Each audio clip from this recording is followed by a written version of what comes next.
सम्मान्य सभापति महोदय, पूज्य गुरुजी और गुरुमा वृंद, उपस्थित थिबा मोर छोट और बड़ भाई और भौणी माने, मु आज एही पवित्र दिन रे गणतंत्र दिवस विषय किछि कहिबाकु जाउछि। एही दिन 1950 मसीह आम संविधान को प्रणयन करा जायथिला।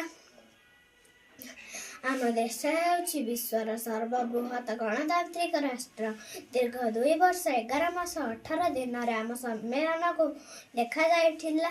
डॉक्टर भीमराव आंबेडकर हेउछन्ति भारत संविधान जनक।